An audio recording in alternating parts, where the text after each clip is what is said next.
Previous companies act class లో మనం classification of companies చూస్తూ broad classification on the basis of liability, on the basis of having share capital, on the basis of holding, and on the basis of size, on the basis of size అంటే nothing but number of members, right? And others అనేలాగా మనం classification చెప్పుకున్నాం. So దాంట్లో మనం based on size గురించి right discuss చేస్తూ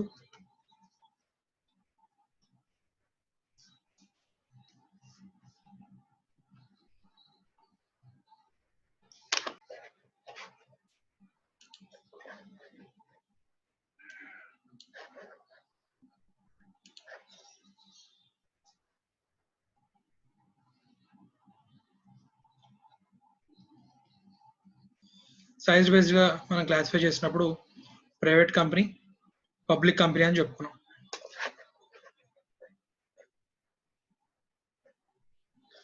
so private company వచ్చేసరికి దాంట్లో మళ్ళీ డిఫరెంట్ టైప్స్, ఓపీసీఎన్ కానివ్వండి, స్మాల్ కంపెనీ కానివ్వండి, రైట్, ఇలాంటివన్నీ కూడా మనం డిస్కస్ చేసుకుంటూ వచ్చాం. రైట్, ఇంకా మిగిలింది public company on the basis of size, private company, తర్వాత public company. So public company definition వచ్చేసరికి టూ పార్ట్స్ ఉంటాయన్న. ఎవరైనా సరే ఫస్ట్ పార్ట్ అందరూ ఈజీగా గుర్తుపెట్టుకుంటారు. ఎగ్జామ్లో ఎవరైనా సరే ఆ ఫస్ట్ పార్ట్ ఈజీగా రాసేస్తారు, కానీ సెకండ్ పార్ట్ ఎప్పుడు కూడా గుర్తుపెట్టుకోరు. అండ్ దాని బేస్డ్గానే మనకి ప్రాక్టికల్ ప్రాబ్లమ్స్ అడుగుతూ ఉంటాడు. రైట్, సో ఒకసారి డెఫినేషన్ చూసినట్లయితే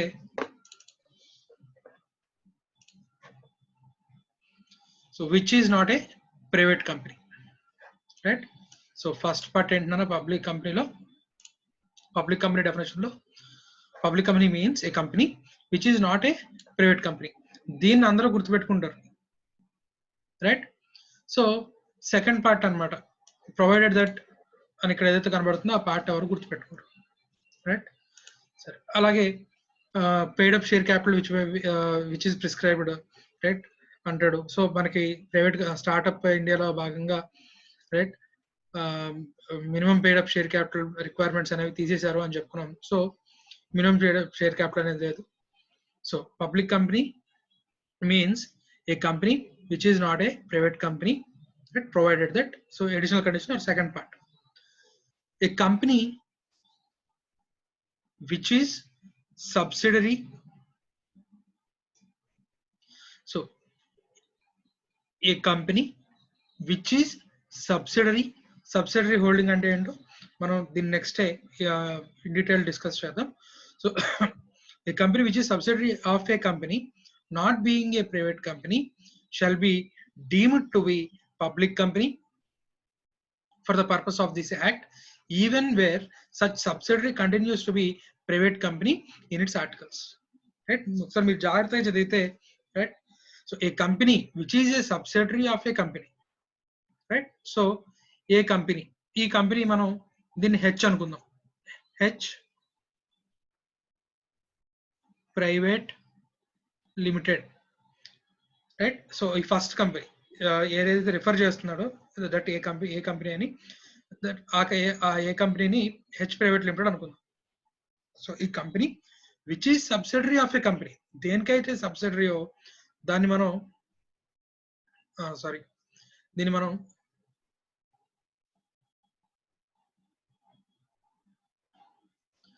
దీన్ని ఎస్ ప్రైవేట్ లిమిటెడ్ అనుకుందాం. So that a company which is subsidiary of a company, దీన్ని హెచ్ లిమిటెడ్ అనుకుందాం. పేరు చివర లిమిటెడ్ అని ఉందంటే దాని అర్థం ఏంటి? It's a public limited company, right. So not being a private company అంటే ఈ రెండో కంపెనీ ఏదైతే ఉందో ఇది ప్రైవేట్ కంపెనీ కాంది అంటున్నాడు. సో ప్రైవేట్ కంపెనీ కాంది అంటే ఏంటన్నా ఇక్కడ డెఫినేషన్ ప్రకారం which is not a private company అంటే దాని అర్థం ఏంటి? Public company. సో అంటే ఈ రెండో కంపెనీ ఏదైతే ఉందో అదేంటి? Right, public company, right. So A company which is a subsidiary of a company not being a private company shall be deemed to be public company for the purpose of this act, even where such subsidiary, ఇక్కడ such subsidiary అంటే ఏంటన్నా ఎవరినన్నా S private limited. So even though yes private limited company continues to be a private company in its articles, articles లో private కంపెనీకి సంబంధించిన 3 restrictions already చెప్పారు కాబట్టి దాని పేరు చివరి ప్రైవేట్ లిమిటెడ్ ఉంది, రైట్. సో ఆర్టికల్స్ లో ఆ 3 రెస్ట్రిక్షన్స్ ఉండి అది ప్రైవేట్ లిమిటెడ్ కంపెనీ అయినా సరే దీన్ని ఏమని డీమ్ చేయాలంటాడు, ఎస్ ప్రైవేట్ లిమిటెడ్ ని, రైట్, డీమ్డ్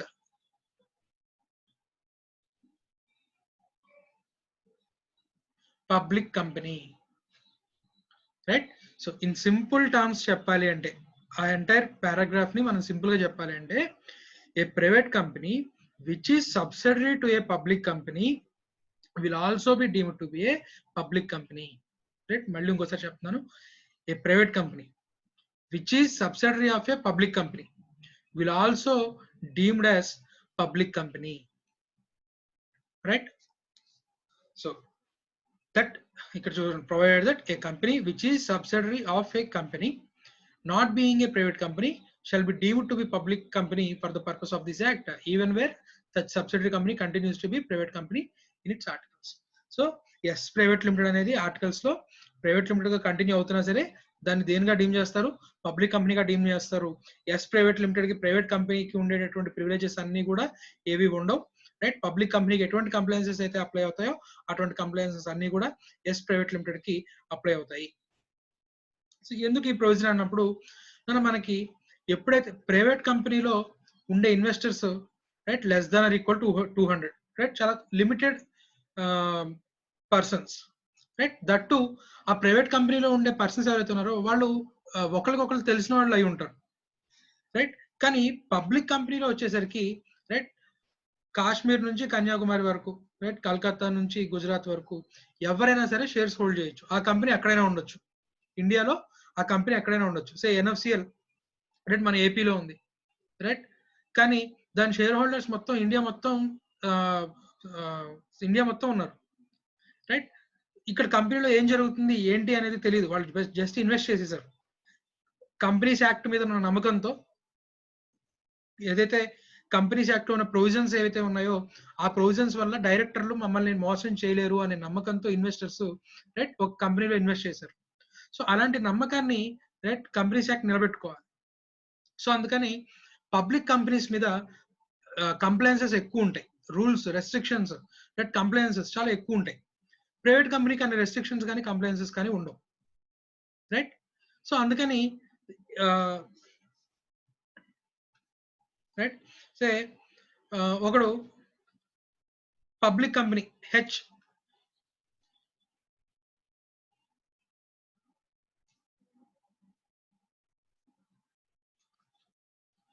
లిమిటెడ్ అని ఒక కంపెనీ స్టార్ట్ చేశాడు. ఆ కంపెనీ పబ్లిక్ దగ్గర నుంచి మనీ రైజ్ చేసింది, ఒక 100 crores మనీ రైజ్ చేసింది, షేర్స్ ఇష్యూ చేసి, ప్రిఫరెన్సెస్ ఇష్యూ చేసి, డిబెంచర్స్ ఇష్యూ చేసి ఒక 100 crores రైజ్ చేసింది. కానీ ఆ డబ్బుల్ని ఇష్టం వచ్చినట్టు ఖర్చు పెడదామంటే కనుక కంపెనీస్ యాక్ట్ అడ్డుకుంటుంది, రైట్. ప్రాస్పెక్టస్ లో మనీ రైజ్ చేసినప్పుడు ప్రాస్పెక్టస్ లో ఏ పర్పస్ అయితే చెప్పారో ఆ పర్పస్ కి మాత్రమే ఖర్చు పెట్టాలి అని రెస్ట్రిక్షన్స్ సవాలక్ష కనబడుతున్నాయి. అందుకని ఈ హెచ్ లిమిటెడ్ ఏం చేసిందంటే ఒక లూప్ హోల్ ఫైండ్ అవుట్ చేసి, right, H private limited, right, H లిమిటెడే ఇంకో ప్రైవేట్ లిమిటెడ్ ని ప్రమోట్ చేసి ఇన్కార్పొరేట్ చేసింది, రైట్. సో మొత్తం హెచ్ ప్రైవేట్ లిమిటెడ్ లో షేర్స్, రైట్, ఒక 99% షేర్స్ హెచ్ లిమిటెడ్ హోల్డ్ చేస్తా ఉంది, రైట్. నామకే వస్తే 1% వేరే పర్సన్ ఎవరో హోల్డ్ చేస్తున్నారు, ఎందుకంటే మీరు ప్రైవేట్ లిమిటెడ్ లో మినిమం 2 ఉండాలి కాబట్టి. సో ఇప్పుడు హెచ్ లిమిటెడ్ ఏం చేసిందంటే ఈ మనీ మొత్తాన్ని ప్రైవేట్ లిమిటెడ్ కంపెనీకి పంపించింది. ఇప్పుడు ఆ ప్రైవేట్ లిమిటెడ్ కంపెనీ ఏం చేయడం మొదలు పెట్టింది, ఆ డబ్బులు ఖర్చు పెట్టడం మొదలు పెట్టింది, రైట్. ఎందుకంటే మరి ప్రైవేట్ కంపెనీకి అన్ని ఎక్కువ కంప్లైన్సెస్ లేవు కదా, రైట్. సో ఇప్పుడు ప్రైవేట్ కంపెనీ ఇష్టం వచ్చినట్టు ఖర్చు పెట్టడం మొదలు పెట్టింది, రైట్. సో ఇక్కడ మరి బేసిక్ ఆబ్జెక్టివ్ ఏంటి, పబ్లిక్ లిమిటెడ్ కంపెనీకి ఎందుకు అన్ని కంప్లైన్సెస్ పెట్టాం, టు ప్రొటెక్ట్ ఇన్వెస్టర్. సో ఇప్పుడు ఆ బేసిక్ కాజ్ ఏదైతే ఉందో దాన్ని డిఫీట్ చేస్తుంది ఈ లూప్ హోల్. అందుకని ఆ లూప్ హోల్ ని సీల్ చేయడం కోసం, రైట్, పబ్లిక్ కంపెనీ డెఫినేషన్ లో, రైట్, చాలా బ్యూటిఫుల్ గా ఇన్కార్పొరేట్ చేసినటువంటి ప్రొవిజన్ ఇది, రైట్. సో ఇప్పుడు డెఫినేషన్ ప్రకారం ఏంటంటే H private limited even though it is private limited in it's articles, even though it is registered as private company, right, it is subsidiary of a public company. So H private limited will also be deemed as public company. So public కంపెనీకి apply అయ్యేటటువంటి provisions మొత్తం కూడా right ఈ subsidiary of a public company కూడా apply అవుతాయి even though it is a private company right.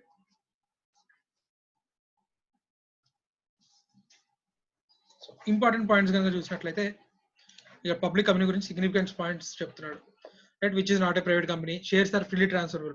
Private కంపెనీలో ఏం చెప్పుకున్నాం, shares are transferable but there are some restrictions. ఆ రెస్ట్రిక్షన్స్ ఎలా ఉంటాయని చెప్పుకున్నాం, డైరెక్టర్స్ చెప్పిన వాళ్ళకే అమ్మాయి, డైరెక్టర్స్ చెప్పిన ప్రైస్ కే సేల్ చేయాలి, ఇలాంటి కొన్ని రెస్ట్రిక్షన్స్ చెప్పుకున్నాం. ఇక్కడ పబ్లిక్ కంపెనీలో ఎటువంటి రెస్ట్రిక్షన్స్ లేదు, నువ్వు అప్పటికి కాలిస్తే వాడికి సేల్ చేసుకోవచ్చు right. So no minimum paid up capital requirement, అలాగే minimum number of members 7 right. Private కంపెనీలో అయితే మినిమం 2, పబ్లిక్ కంపెనీలో అయితే మినిమం 7 కావాలి, మాక్సిమం అన్లిమిటెడ్. సో ఎప్పుడైతే అన్లిమిటెడ్ నెంబర్ ఆఫ్ మెంబర్స్ అన్న రైట్, ఒక్కొక్కరి దగ్గర నుంచి 1000 రూపాయలు రైజ్ చేయగలిగినా సరే రైట్, మన పాపులేషన్ లో 10% ఆఫ్ ద పాపులేషన్ ఇన్వెస్ట్ చేసినా సరే హ్యూజ్ మనీ రైజ్ అవుతుంది రైట్. టోటల్ పాపులేషన్ లో ఒక 10% పాపులేషన్ ఆ కంపెనీలో పెట్టుబడి పెట్టినా సరే రైట్, చాలా హ్యూజ్ క్యాపిటల్ మొబిలైజ్ చేయొచ్చు. సో పబ్లిక్ కంపెనీకి క్యాపిటల్ మొబిలైజేషన్ కి హ్యూజ్ పొటెన్షియల్ ఉంటుంది రైట్. అలాగే maximum number of members no limit. Subsidiary of public company is deemed to be a public company. So according to section 3 subsection 1 clause a company may be formed for any lawful purpose by 7 or more persons where the company to be formed is to be a public company right. So మనకి ఇది మనం ఎలాగో contract act లో కూడా చూస్తాం lawful purpose అనేది right. So clear, మళ్ళీ అక్కడ దాన్ని మళ్ళీ ఇంకోసారి చెప్తున్నాడు, కంపెనీ అనేది ఓన్లీ లాఫుల్ పర్పస్ కోసం మాత్రమే ఇన్కార్పొరేట్ చేయాలి అని చెప్పి మళ్ళీ ఇంకొకసారి రియాటరేట్ చేస్తున్నాడు రైట్. సో ఇది మనకి public company. Next on the basis of control right. On the basis of control మనం హోల్డింగ్ కంపెనీ, సబ్సిడరీ కంపెనీగా చెప్పొచ్చు రైట్. సో మనకి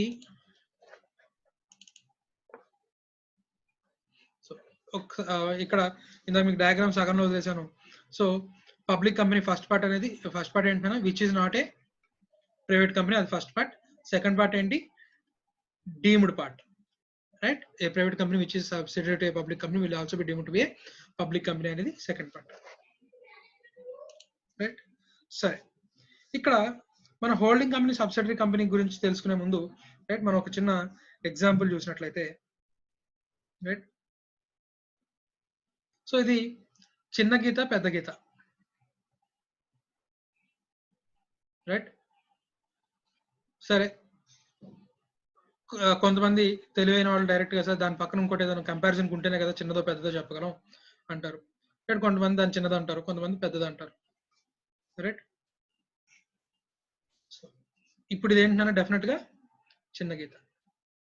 సో నువ్వు ఇది చిన్నదా పెద్దదా అని చెప్పాలి అంటే రైట్, దానికి కంపారిజన్ ఇంకోటి కావాలి రైట్, రిలేటివ్ కంపారిజన్ ఇంకొకటి కావాలి రైట్. అలాగే హెచ్ లిమిటెడ్ ఇది సబ్సిడరీయా హోల్డింగా, ఇది ప్రైవేట్ లిమిటెడా పబ్లిక్ లిమిటెడా అంటే పేరు చూసి చెప్పేయచ్చు. హెచ్ లిమిటెడ్ పేరు చివరి లిమిటెడ్ ఉంది కాబట్టి it is A public company sir, private limited అనేది లేదు, ప్రైవేట్ అనే వర్డ్ లేదు కాబట్టి it is A public company sir అని క్లియర్ గా చెప్పొచ్చు. కానీ అది హోల్డింగ్ కంపెనీ, సబ్సిడరీ కంపెనీ అనేది right we cannot say right. మనకు ఇంకో కంపెనీ కంపారిజన్ లో ఉంటే తప్ప, ఇంకో కంపెనీ కంపారిజన్ ఉంటే తప్ప అది మనం public company subsidiary company, holding company అని చెప్పలేం రైట్. సో ఒకసారి డెఫినేషన్ కనుక చూసినట్లయితే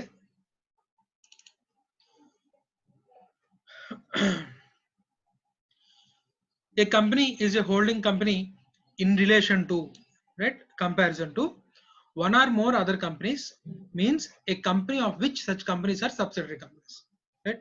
చూడండి సింపుల్ గా ఉందో, హోల్డింగ్ కంపెనీ ఎప్పుడు అంటాం, దానికి సబ్సిడరీస్ ఉంటాయి, 1 or more సబ్సిడరీస్ ఉంటాయి, దాన్ని హోల్డింగ్ అంటాం రైట్. ఒక కంపెనీని హోల్డింగ్ కంపెనీ అనాలి అంటే రైట్, దాని కింద 1 or more సబ్సిడరీస్ ఉంటాయి రైట్, దాన్ని హోల్డింగ్ కంపెనీ అంటా ఉంటాం రైట్. చాలా సింపుల్ గా చెప్పేశాడు. సో హెచ్ లిమిటెడ్ దాని కింద సబ్సిడరీ 1, ఆ కంపెనీకి ఒక సబ్సిడరీ ఉంటే okay right, 1 or more subsidiaries కూడా ఉండొచ్చు రైట్. Subsidiary 2 subsidiary 3. ఈ మూడు కూడా మళ్ళీ కంపెనీస్ అయి ఉండాలి, right? Subsidiary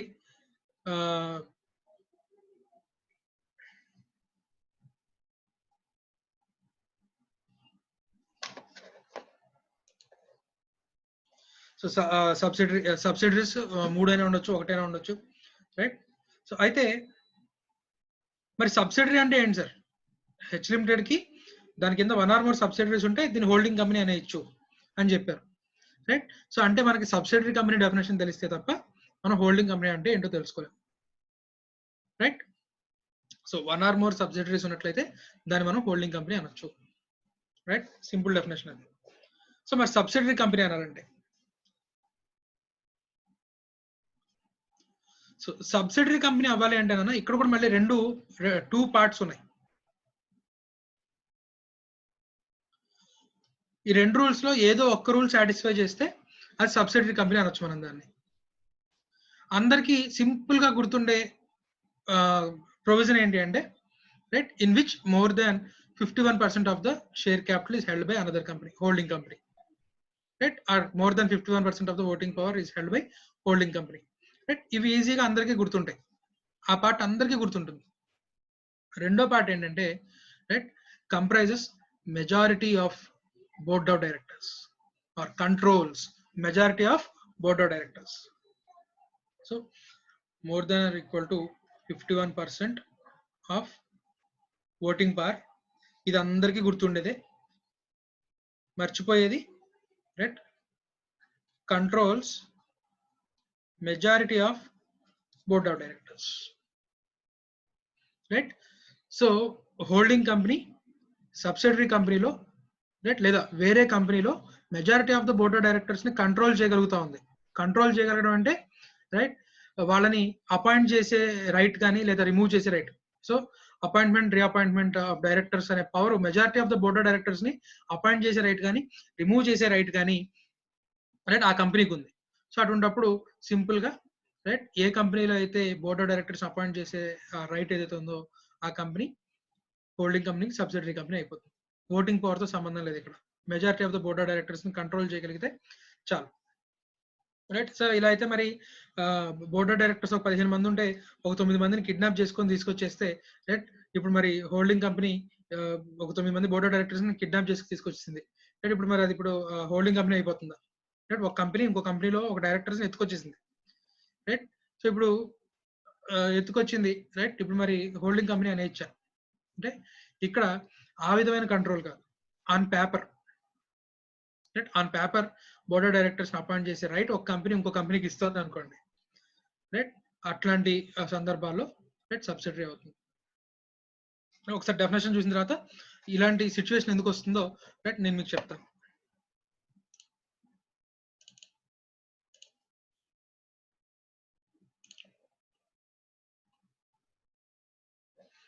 so section 2 clause 87, మళ్ళీ చెప్తున్నాను, సెక్షన్ 2 లో క్లాజెస్ మాత్రమే ఉంటాయి, రైట్? ప్రీవియస్ వీడియోస్ లో కూడా చాలా సార్లు చెప్పాను.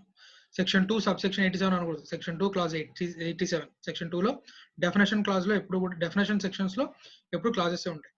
Section 2 clause 87 defines subsidiary company in relation to any other company, that is to say the holding company, means a company in which the holding company controls the composition of board of directors or exercises or controls more than 1/2 of the total share capital, either as its own or together with one or more of its subsidiaries, right?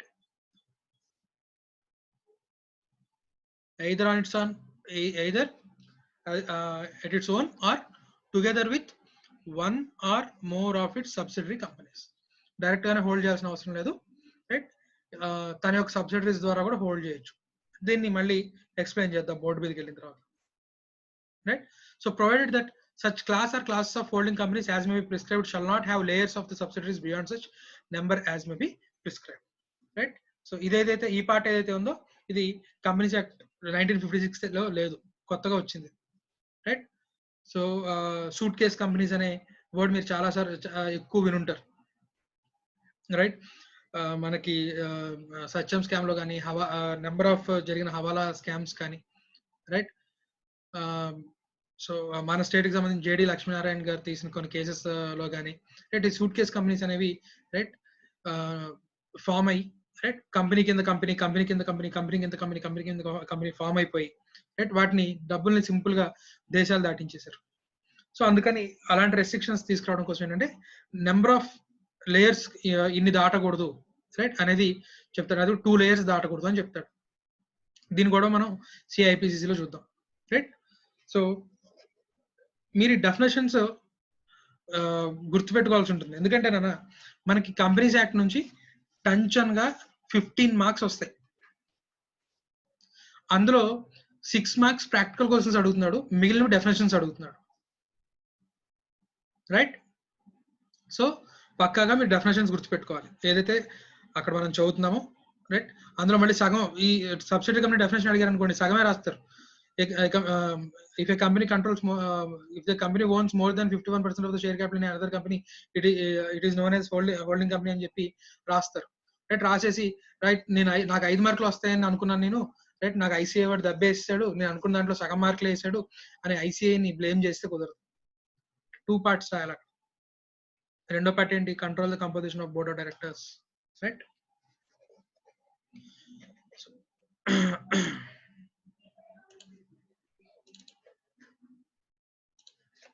ఇక్కడ చూస్తేనా so H limited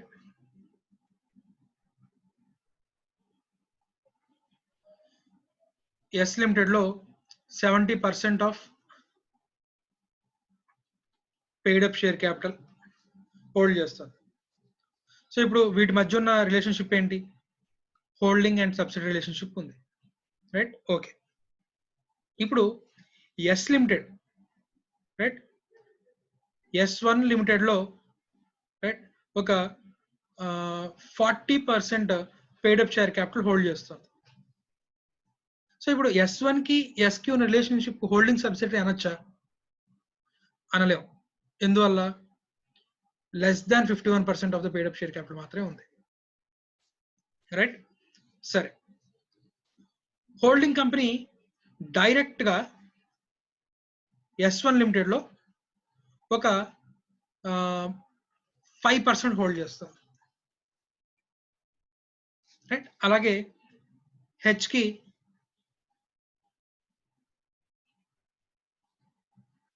D limited right, D limited లో 100% of paid up share capital is held by H limited. కాబట్టి H and D కూడా ఏమవుతాయి right. So D is a subsidiary of H limited. ఇప్పుడు D limited S1 limited లో right ఒక 20% shares hold చేస్తాం. ఇప్పుడు మనకి సినారియో చూస్తే హెచ్ లిమిటెడ్ S1 లిమిటెడ్ లో హోల్డ్ చేస్తుంది 5%. సో అక్కడ హోల్డింగ్ సబ్సిడరీ రిలేషన్షిప్ లేదు. ఎస్ లిమిటెడ్ 40% హోల్డ్ చేస్తుంది, అక్కడ హోల్డింగ్ సబ్సిడరీ రిలేషన్షిప్ లేదు. డి లిమిటెడ్ 20% హోల్డ్ చేస్తుంది, ఇక్కడ కూడా హోల్డింగ్ సబ్సిడరీ రిలేషన్షిప్ లేదు right.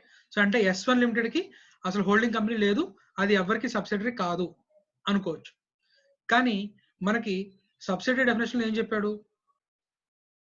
Holding company means holds more than 51% of the share capital either at its own, అంటే హెచ్ లిమిటెడ్ తన ఓన్ లో కానీ రైట్ లేదా 1 or more of it's subsidiaries ద్వారా కూడా హోల్డ్ చేయొచ్చు. సో అంటే ఇప్పుడు మనం కలెక్టివ్ గా చూడాలి. So H limited 5% plus S limited 40% plus 20% D limited.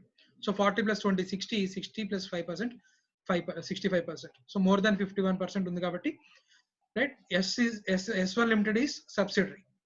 So S1 limited ఇప్పుడు దేనికి సబ్సిడరీ? ఎస్ లిమిటెడ్ గా, డి లిమిటెడ్ గా రైట్ దేనికి సబ్సిడరీ అంటే హెచ్ లిమిటెడ్ కి right. So S1 is subsidiary of H limited.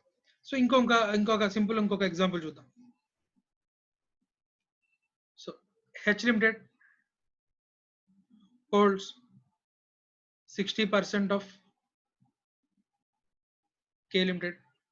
K Limited holds 70% of S Limited. So S Limited ki ippudu holding evaru? K na H? S Limited ki holding company right evaru? K na H? Right. ఇది నాకు మీరు comments లో comment చేయండి. Right, నేను దాని answer కూడా comments లోనే ఇస్తాను.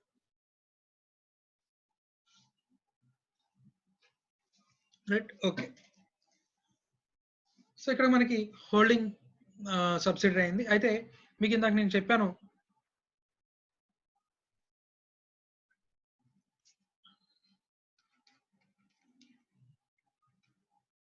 షేర్ క్యాపిటల్ కానీ లేదా controls majority of board of directors కానీ అన్నాం. సో బోర్డ్ ఆఫ్ డైరెక్టర్ ఒక కంపెనీకి ఇంకో కంపెనీలో బోర్డ్ ఆఫ్ డైరెక్టర్స్ ని అపాయింట్ చేయడానికి లేదా రిమూవ్ చేయడానికి రైట్ ఎలా వస్తుంది sir? Say S limited is in financial crisis, right. దానికి ఇప్పుడు చాలా అర్జెంట్ గా మనీ కావాలి. ఎక్కడ కూడా దానికి లోన్ దొరకట్లేదు, ఎవరు డిబెంచర్స్ ఇన్వెస్ట్ చేయట్లేదు, ఎవరు ఈక్విటీలో ఇన్వెస్ట్ చేయట్లేదు, right. So H limited S limited approach అయింది. ఓకే, నేను మీకు డబ్బులు ఇస్తాను, కానీ మీ కంపెనీలో right more than half of the directors appoint చేసే రైట్ నాకు కావాలి అని చెప్పి కండిషన్ పెట్టాడు. ఎస్ లిమిటెడ్ ఒప్పుకుంది. ఎస్ లిమిటెడ్ దేనికి ఒప్పుకుంది? Majority of the board of directors ని హెచ్ లిమిటెడ్ అపాయింట్ చేయొచ్చు అని చెప్పి ఒప్పుకొని సంతకం పెట్టి లోన్ తీసుకుంది. సో ఇప్పుడు H limited more than half of the board of directors ని హెచ్ లిమిటెడ్ అపాయింట్ చేసింది. సో ఇప్పుడు హెచ్ లిమిటెడ్ ఏ మాట చెప్తే ఆ మాటే ఎస్ లిమిటెడ్ వింటుంది, ఎందుకంటే majority of the board of directors వాళ్ళే కాబట్టి, కంపెనీ మేనేజ్ చేసేది బోర్డ్ ఆఫ్ డైరెక్టర్స్ కాబట్టి ఆటోమేటిక్ గా హెచ్ మాట ఎస్ వినాల్సిందే, subsidiary limited company subsidiary S limited వినాల్సిందే, రైట్. సో అయితే అందుకోసంగా సో ఇలాంటి వే ద్వారా కూడా రైట్ ఇంకో కంపెనీ మాట వింటుంది కాబట్టి రైట్ ఈ రిలేషన్షిప్ ను కూడా తీసుకొచ్చి హోల్డింగ్ సబ్సిడరీలో యాడ్ చేస్తారు, రైట్. సో మీకు నేను తర్వాత డిస్క్రిప్షన్ లో వీడియో డిస్క్రిప్షన్ లో ఒక 2-3 ప్రాక్టికల్ క్వశ్చన్స్ నేను పెడతాను. అంటే ఎగ్జామ్ లో అడిగినటువంటి క్వశ్చన్స్ ఏవైతే ఉన్నాయో రైట్, ఒక లెందీ స్టోరీ ఇస్తాడు. ఆ స్టోరీలో మనం లాస్ట్ లో అడిగేది ఒక కంపెనీ సబ్సిడరీ అవుతుందా లేదా అని అడుగుతాడు. దానికి సంబంధించిన ఎక్స్ప్లెనేషన్ అవన్నీ కూడా మనం ఇవ్వాల్సి ఉంటుంది, రైట్. నేను ఒక 2-3 క్వశ్చన్స్ నేను డిస్క్రిప్షన్ లో పెడతాను, ఈ వీడియో డిస్క్రిప్షన్ లో, రైట్. మీరు ఆ డిస్క్రిప్షన్ లో ఉన్న క్వశ్చన్స్ చదివి నాకు ఆన్సర్స్ కమెంట్ చేయండి, రైట్. సో ఆన్సర్స్ కమెంట్ చేస్తే నేను కనీసం మన స్ట్రెంత్ లో 80% ఆఫ్ ద స్టూడెంట్స్ కనుక ఆన్సర్ చేసేస్తే నేను దాని ఎక్స్ప్లెనేషన్ నేను ఇస్తాను. దాన్ని ఎగ్జామ్ లో ఎలా రాయాలి, మీరు మీకు అనిపించిన విధంగా తెలుగులోనో ఇంగ్లీష్లోనో మొత్తానికి నాకు ఆన్సర్ కావాలి. దాన్ని ఎగ్జామ్ లో ఎలా ప్రెజెంట్ చేయాలని నేను చెప్తాను నెక్స్ట్ వీడియోలో, రైట్. ప్రెజెంట్ చేసే వాళ్ళు ఉంటే హ్యాపీగా ప్రెజెంట్ చేసేయండి, ఇబ్బంది ఏం లేదు, రైట్. కానీ దాన్ని ఎలా ఎగ్జామ్ హాల్లో ప్రెజెంట్ చేయాలి, పేపర్లో ఎలా ప్రెజెంట్ చేయాలి అనేది నేను ఆ కమెంట్స్ అన్ని చూసిన తర్వాత right me level of understanding చూసిన తర్వాత మీరు క్లాస్ రూమ్ లో కూర్చున్నట్లయితే రైట్ మీరు ఎవరెవరు ఏ లెవెల్ గా ఉంటున్నారు అనేది నేను అసెస్ చేయగలిగేవాడిని, రైట్. ఇప్పుడు మనకి ఆ ప్రివిలేజ్ లేదు కాబట్టి రైట్. సో మీ గురించి నేను తెలుసుకోవడానికి నాకు ఇదే మార్గం. సో ఖచ్చితంగా ఆన్సర్ చేయండి. ఆన్సర్ చేస్తే రైట్ దాన్ని ఎగ్జామ్ పాయింట్ ఆఫ్ వ్యూలో ఎలా ఆన్సర్ చేయాలో నేను చెప్తాను.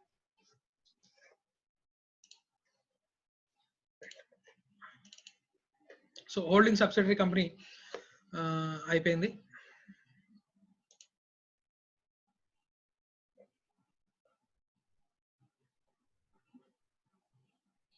Next associate company. Associate company అనేది కూడా మనకి కంపెనీస్ యాక్ట్ 2013 లో కొత్తగా చేర్చినటువంటి కంపెనీ. అంతకుముందు ఇది ఓన్లీ ఇన్కమ్ ట్యాక్స్ లో మాత్రమే కనబడేది, ఇన్కమ్ ట్యాక్స్ యాక్ట్ లో, రైట్. ఇది కంపెనీస్ యాక్ట్ లో కొత్త కంపెనీస్ యాక్ట్ లో తీసుకొచ్చినటువంటి కంపెనీ. సో జనరల్ గా ఒక కంపెనీ ఇంకో కంపెనీలో ఇన్వెస్ట్మెంట్స్ చేసుకుంటూ వెళ్ళడం అనేది రైట్ స్ట్రాటజిక్ పాయింట్ ఆఫ్ వ్యూలో జరుగుతూ ఉంటుంది, రైట్. సే లేటెస్ట్ గా రైట్ ఫేస్బుక్ రిలయన్స్ ఇండస్ట్రీస్ లో 9.99% ఆఫ్ ద షేర్స్ ని ఎక్వైర్ చేస్తుంది అని చెప్పి రైట్ అటు జుగంబర్గ్ కానీ లేదా ముఖేష్ అంబానీ కానీ చెప్పారు, right. So 9.99% of the stake Mark Zuckerberg Facebook company తీసుకుంటోంది అని చెప్పాం, రైట్. సో అలాగే చాలా కంపెనీస్ రైట్ వేరే కంపెనీస్ లో ఇన్వెస్ట్ చేయడం అనేది రైట్, ఒక స్ట్రాటజీలో పాయింట్ ఆఫ్ వ్యూలో ఇన్వెస్ట్ చేస్తూ ఉంటారు. సో అలా ఇన్వెస్ట్ చేస్తున్నప్పుడు రైట్, ఒక కంపెనీ సే సమ్ ఎం లిమిటెడ్, సమ్ జెడ్ లిమిటెడ్ లో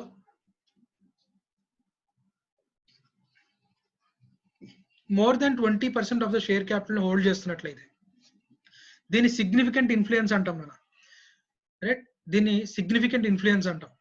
so more than 20% of the share capital కనుక హోల్డ్ చేసినట్లయితే రైట్, జెడ్ లిమిటెడ్ అనేది associate company of M limited. So M limited Z limited అనేది associate company అవుతుంది. Right, so ఒకవేళ ఈ 20% 51% దాటేసింది అనుకోండి, Z ఏమవుతుంది, సబ్సిడరీ అవుతుంది. రైట్, ఎం అనే దానికి జెడ్ సబ్సిడరీ అవుతుంది. కానీ ఇంకా 51% రీచ్ అవ్వాలి, more than 20%. So more than 20% ఉన్నా కూడా నాన్న ఎం లిమిటెడ్ జెడ్ లిమిటెడ్ ఒక ఆట ఆడుకోవచ్చు. రైట్, 20% దాకా కూడా అవసరం లేదు, 10% ఉంటే చాలు ఒక ఆట ఆడుకోవచ్చు. 20% ఉంటే రైట్, సో ఇంకా జెడ్ లిమిటెడ్ ని ఆల్మోస్ట్ రైట్, ఎం లిమిటెడ్ ఏం చెప్తే అది జెడ్ లిమిటెడ్ వినాల్సిన పరిస్థితి వస్తుంది. రైట్, జెడ్ లిమిటెడ్ ఆ మాట వినకపోతే కనుక ఎం లిమిటెడ్ చాలా ఇబ్బందులు పెడుతుంది. రైట్, ఇవన్నీ ఏంటో ఎలాంటి ఇబ్బందులు పెడతామో మనం సిఏ ఇంటర్లో రైట్ మీటింగ్స్ అనే చాప్టర్ లో చూస్తాం.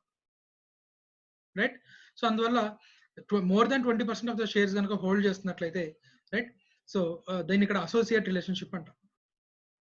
రైట్, సో 20% దాన్ని మనం ఇక్కడ ఏమంటామన్నా significant influence. Right, so at least 20% of the total voting power అంటే nothing but greater than or equal to 20%. అంటే 20% ఉన్నా కూడా associate company. Right, so the expression joint venture means a joint arrangement whereby the parties that have joint control of the arrangement have rights to the net assets of the arrangement. So joint venture మనం already accounts లో discuss చేసే joint venture. Right, రెండు companies కలిపి right ఒక ఏదైనా venture start చేస్తే ఆ venture లో ఉండే అసెట్స్ ఆ రెండు కంపెనీస్ కి సంబంధించి, సో అది మనకి జాయింట్ వెంచర్ అవుతుంది. రైట్, సో ఇక్కడ ఈ టోటల్ షేర్ క్యాపిటల్ అన్నప్పుడు nothing but paid up share capital తీసుకోవాలి, అలాగే కన్వర్టబుల్ ప్రిఫరెన్స్ షేర్స్ కూడా తీసుకోవాలి అని చెప్తాడు. రైట్, సో అటు మనకి అసోసియేట్ కంపెనీకి సంబంధించి కానీ సబ్సిడరీ కంపెనీకి సంబంధించి కానీ మనం ఎక్కడైతే టోటల్ షేర్ క్యాపిటల్ అంటున్నామో టోటల్ షేర్ క్యాపిటల్ అన్న ప్రతి చోట కూడా మనం పెయిడ్ అప్ ఈక్విటీతో పాటు కన్వర్టబుల్ ప్రిఫరెన్స్ షేర్స్ కూడా తీసుకోవాల్సి ఉంటుంది. Right, so preference shares which can be converted into equity after certain period of time or upon fulfilling of some conditions. Right, ఏదో ఒక విధంగా వాటిని ఈక్విటీగా కన్వర్ట్ చేసుకునే ఆప్షన్ ఇన్వెస్టర్ కు ఉన్నట్లయితే దాన్ని కన్వర్టబుల్ ప్రిఫరెన్స్ షేర్స్ అంటాం. రైట్, సో అయితే ఇక్కడ మనం ఈ నోటిఫికేషన్ ఏదైతే ఇచ్చాడో ఈ నోటిఫికేషన్ ఏంటి అంటే ఫిడ్యూషరీ కెపాసిటీలో రైట్ సే మనకి ట్రస్టీ బెనిఫిషరీ అనే ఒక కాన్సెప్ట్ ఉంది. రైట్, సే ఒక వెల్దీ పర్సన్ ఒక విల్ రాశాడు చనిపోతూ. రైట్, ఒక విల్ రాశాడు, ఆ విల్ ని ఎగ్జిక్యూట్ చేసే బాధ్యత ఒక కంపెనీ మీద పెట్టాడు. రైట్, సో ఇలా అంటే వెల్త్ మేనేజ్మెంట్ రైట్ ఇలాంటి కంపెనీస్ కొన్ని ఉంటాయి, ఇలాంటి సర్వీసెస్ ఇచ్చే. వాటి పనే బాగా వెల్తీ పర్సన్స్ యొక్క వెల్త్ మేనేజ్ చేయడం, రైట్ వాళ్ళ సక్సెషన్ ప్లాన్ చేయడం, ఇలాంటివన్నీ కూడా. సో ఒకటి చనిపోతూ వాడి ఆస్తి అంతటినీ కూడా రైట్ వాడు చెప్పిన విధంగా పంచండి అనే బాధ్యత ఒక కంపెనీకి ఇచ్చాడు. రైట్, సో ఇప్పుడు ఆ పంచేదాకా కూడా అసెట్స్ అన్ని కూడా కంపెనీకి వెళ్ళిపోతాయి. రైట్, సో ఇప్పుడు అలా ట్రస్ట్ పొజిషన్ లో ఇప్పుడు ఎవరైతే లీగల్ హైర్స్ ఉన్నారో వాళ్ళు బెనిఫిషరీస్ అవుతారు. రైట్, ఈ చనిపోయిన వాడి ఆస్తి ఏదైతే ఉందో అది ట్రస్ట్ అవుతుంది. రైట్, ఇప్పుడు ఈ పంచి పెట్టాల్సిన బాధ్యత ఏదైతే కంపెనీ మీద ఉందో అది ట్రస్టీ కంపెనీ అయింది. సో ఇప్పుడు ఆ చనిపోయిన వాడికి వేరే ఏదో కంపెనీలో రైట్ ఒక 30% ఆఫ్ ద షేర్స్ ఉన్నాయి.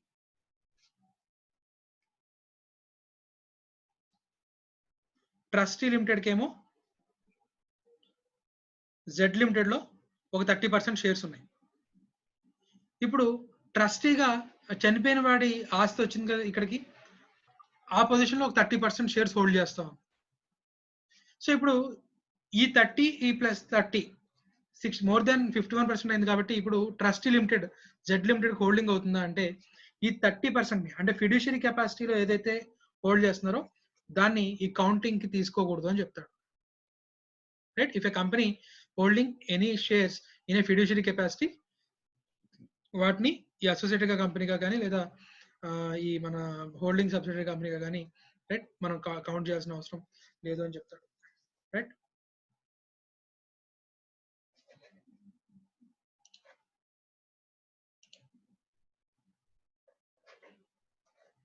మిగతాది నెక్స్ట్ పార్ట్ లో చూద్దాం నాన్న.